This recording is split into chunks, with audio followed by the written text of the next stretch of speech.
यही भंडारा कि चढ़त दशहरा तू ससुरा से अइलू जाए जाए कइले बारू पूजा वो ना कइलू अरे की ऐसे ना उल्टी पला मारी के जा देखा आइल बारू तो गांव घर में कम से कम बढ़िया से रहन सहन के जा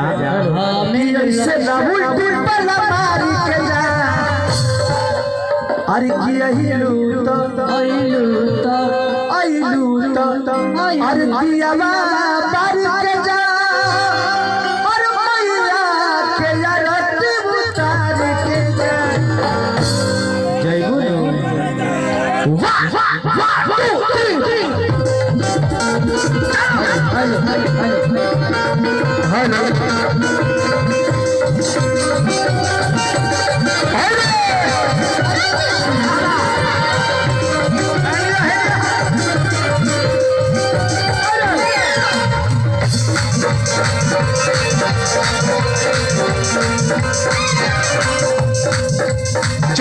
दशहरा तू ससुरा से अइलू जाए जाए कइले बारू पूजा ना कइलू अरे चढ़त दशहरा तू ससुरा से अइलू जाए जाए कइले बारू पूजा ना कइलू ऐसे ना उल्टी पला मारी के जा ऐसे ना उल्टी पला मारी के जा आइल बारू तो कम से कम प्रधान जी सुने कि बड़ा भंडारा दुर्गा माई के करावत करे कम से कम जा 5 गो परिक्रमा कर ले तो तार जीवन मुक्ति हो जाए प्रसादी खा ले जाकर प्रसादी खा ले तू प्रधान जी के हाथ है अरे ऐसे ना उल्टी पला मारी के जा अरे यही लूट देखी बड़ी कृपा होला तो केहू मंदिर बनावेला अभी हम एगो बनौनी हो हनुमान जी के मंदिर आप सब देखल हो बहुत तरह प्रधान जी वही नकल का मंदिर बनौले बनी बहुत बहुत धन्यवाद प्रधान जी की मंदिर पूजा पाठ होने के चाहिए कि ऐसे लघु पला मार के जा यही लूट अइलू तो दिया पर के जा मैया के जरत उतार के जा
देखा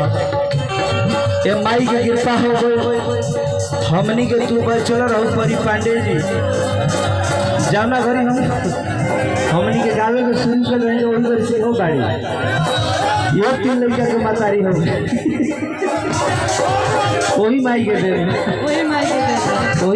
दे बाकी तोरो गोदी भर हो सुहागन बन बोल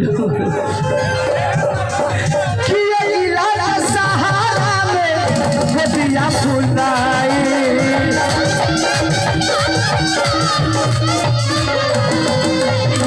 माता रानी गंगा जल पानी माता रानी गंगा जल पानी चलो छुपौआ पखारी के जा चलो छुपौआ पखारी के जा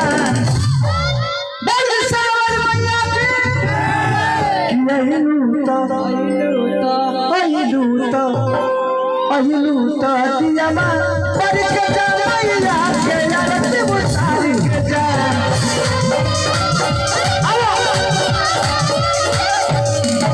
अइलू तो दियावा पर के चमैया के जरती बुतर के जा